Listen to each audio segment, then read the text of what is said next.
অনেকদিন পর বাড়িতে গিয়েছি আর নিজের রুমটাকে সুন্দর করে সাজিয়ে নেব। এই তো দেখুন আমার সাথে আমার জায়ের মেয়েগুলো হাতে হাতে কাজ করে দিচ্ছিল। আমার হাতে বানানো কিছু ছোট ছোট জিনিস দিয়ে আমার রুমটাকে মনের মতো করে গুছিয়ে নেব। যেহেতু কিছুদিন থাকবো তাই আমার রুমের সব কিছুই আমি গুছিয়ে নিচ্ছি। আমার জায়ের মেয়েরা বলতেছে আমরা নিজের হাতে সাজিয়ে দেব। এই তো ছোট ছোট জিনিসগুলো দিয়ে আমার রুমটাকে গুছিয়ে নিচ্ছি একটু একটু করে। অনেক দিন পর যেহেতু বাড়িতে যাই আমার ইচ্ছা করে সুন্দর করে গুছিয়ে থাকতে। এই তো দেখুন এই যে ঘরটা এটা আমার নিজের হাতে বানানো।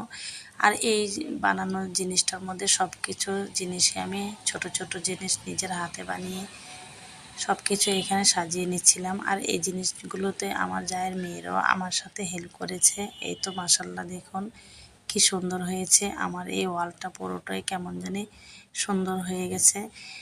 আসলে ছোট ছোট জিনিস দিয়ে আর অল্প কিছু জিনিস দিয়েও সাজানো যায়। আমার এই বসার যে ছিটটা সেটাও আমার ফেলে দেওয়া কিছু জিনিস দিয়ে আমি বানিয়েছিলাম। যেহেতু আমি অল্প কিছু দিনের সময় নিয়ে যাই বাড়িতে তাই সামান্য কিছু জিনিস দিয়ে মোটামুটি সুন্দর করে সাজানোর চেষ্টা করি। আর ২-১ দিন থাকবো তাই আমি মনের মতো করে সাজিয়ে নিই। এখানে আমি গাছ মাটির জিনিস সব কিছু দিয়ে সাজিয়ে নিয়েছি। তারপর আমি চাদরটা বিছানাটা সুন্দর করে গুছিয়ে নিচ্ছিলাম।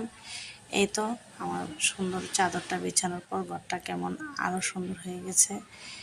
২-১ দিন থাকলেও আমার কাছে মনে হয় সুন্দর করে গুছিয়ে থাকলে মনটাও ভালো লাগে। মাশাল্লাহ দেখুন আমার রুমের লুকটাই কেমন চেঞ্জ হয়ে গেছে। আমার এই রুমের লুকটা দেখতে কেমন হয়েছে আশা করি সবাই কমেন্টে জানাবেন।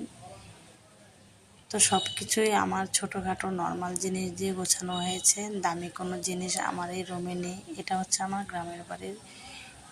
আর ওইখানে আমার ছোট্ট রুমটাকে আমি সুন্দর করে সাজিয়ে নিয়েছি। তো ভালো লাগলে অবশ্যই লাইক কমেন্ট